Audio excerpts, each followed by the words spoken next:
Hello. Today, we're going to untangle something that catches a lot of English speakers out. Oh, yeah. What's that? The difference between sometime, sometimes, and then sometime, two words. Ah, yes. The classic trio. They sound so similar. They really do.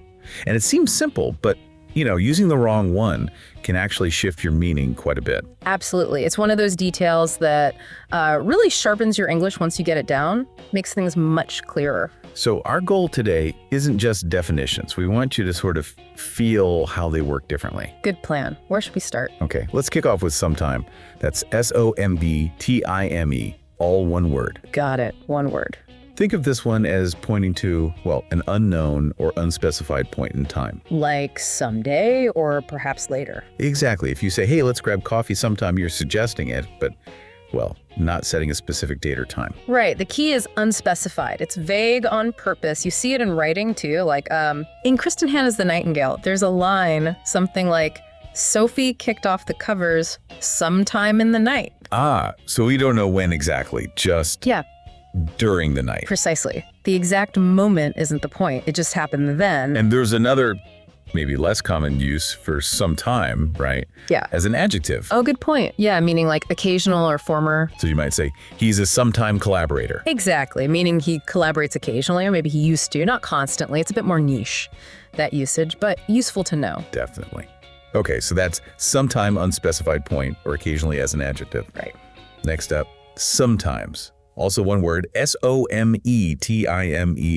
Okay, sometimes. This one feels more familiar, I think. I think so too. It basically just means occasionally, now and then. Simple enough. Like, I sometimes skip breakfast. Yeah, or sometimes I stay up too late. Happens occasionally, but not every single time. Right. It's about frequency.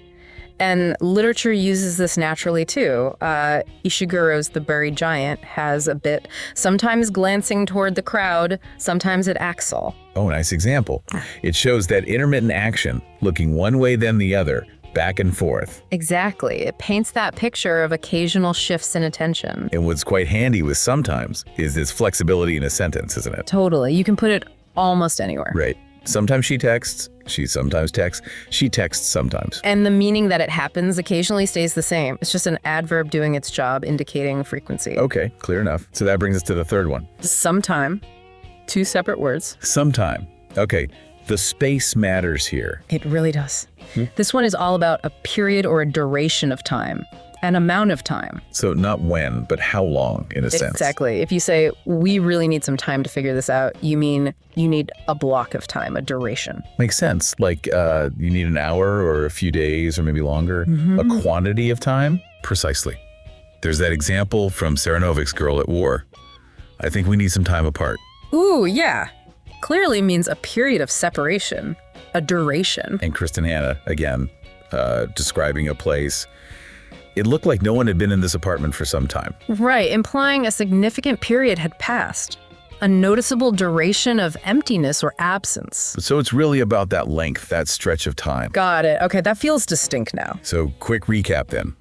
Sometime, one word. Unspecified point in time, let's talk sometime. Sometimes one word. Occasionally. Frequency. It sometimes rains here. And sometime, two words. A period, a duration. It took some time to finish. It's actually quite neat how that little space or the "s" at the end changes everything. It really is. Shows the precision you can get in English. It's subtle but important. So for you listening, a quick way to check. If you're talking about when something might happen, but vaguely. Try sometime. If you're talking about how often it happens. Okay, sometimes. And if you mean a length or duration of time. You need some time. Two words. Context is your friend here. Absolutely. It really makes you notice them more once you start looking, doesn't it? Definitely. You start seeing them everywhere in your reading or hearing them in conversations. Yeah, pay attention to how people use them. It's one of those small things that can really boost clarity. And, as you encounter them, just pause for a second. Ask yourself, is this about when, how often, or how long? Great tip.